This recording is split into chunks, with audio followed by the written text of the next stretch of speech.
اعوذ باللہ من الشیطان الرجیم، بسم اللہ الرحمن الرحیم۔ السلام علیکم۔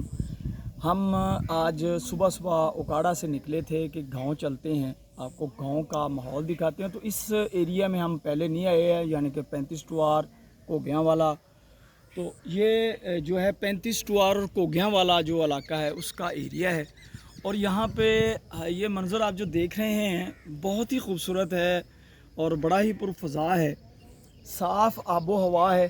اور آب و ہوا سے مراد آب تو پانی ہوتا ہے، یہاں پانی بھی صاف ہے، کیونکہ ارد گرد غلاظت کے ڈھیر نہیں ہیں، کچرے کے ڈھیر نہیں ہیں جو ڈمپ کیے گئے ہوں جس سے پانی خراب ہو۔ تو جس طرح کہا نہیں جاتا کہ شہروں اور گاؤں میں بڑا فرق ہے، وہ فرق اسی وجہ سے ہے، یہاں پہ ہریالی ہے، درخت ہیں، آکسیجن کی فیکٹریاں ہیں۔ تو ہم نے شہروں سے تو درخت کاٹ دیے، ہم نے فیشن بنا لیا کہ درخت کاٹو بھائی، کالونیاں بنا دیں ارد گرد جتنے جو سرسبز و شاداب علاقے تھے ان کو ہم نے تباہ و برباد اپنے ہاتھوں سے کیا ہے۔ اس میں شک ہی کوئی نہیں ہے، جتنا مرضی ہم جھٹلا لیں۔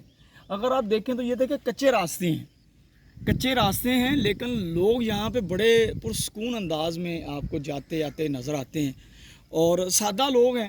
ہم نے ایک دو جگہ سے پوچھا کہ بھائی یہ جو راستہ ہے یہ گاؤں کون سا ہے، تو انہوں نے بڑی خوشی سے آ کے بتایا، ورنہ جس طرح طنز و مزاح میں پڑ جاتی ہیں باتیں شہر کے اندر، ایسی نہیں ہیں۔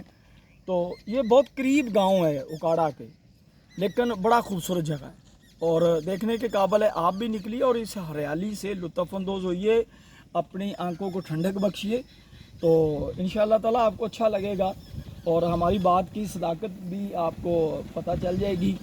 تو باقی انشاءاللہ تعالیٰ آپ کو مزید گاؤں بھی ہم لے کے جاتے ہیں، وہ بھی دکھاتے ہیں آپ کو گاؤں، لیکن بات پھر وہی ہے کہ اکاڑا کے ارد گرد بہت سے گاؤں ہیں جو دیکھنے کے قابل ہیں۔ ستگرہ ہے، نولکھی کوٹھی ہے، اور بہت سے تاریخی مقامات ہیں، ہم آپ کو ان جگہ پہ بھی لے کے جائیں گے۔ یہ دیکھیں، یہ سامنے دیکھیں ذرا کہ لوگوں کا صبح جو ہے کام ہے۔ ابھی میں نے پہلے بتایا کہ بڑی اچھی ہوا چل رہی ہے، یہاں پہ ٹھنڈی ہوا چل رہی ہے اور بڑا اچھا موسم ہے، رب کائنات کے نظارے دیکھنے کو ملتے ہیں۔ اللہ رب العزت کے جو نظارے ہیں وہ آپ کو دیکھنے کو یہاں ملتے ہیں، قدرت دیکھنے کو ملتی ہے۔ تو آپ ضرور گھر سے نکلیے اور ایسے جگہوں پہ جائیں اور اپنے جو حبس زدہ معاشرہ ہے اس کی جو ٹینشن ہے وہ دور کریں۔ اللہ تعالیٰ آپ سب کا حامی و ناصر ہو، اللہ تعالیٰ پاکستان کی خیر ہو، پاکستان کے سلامتی کے اداروں کی خیر ہو، آمین ثم آمین۔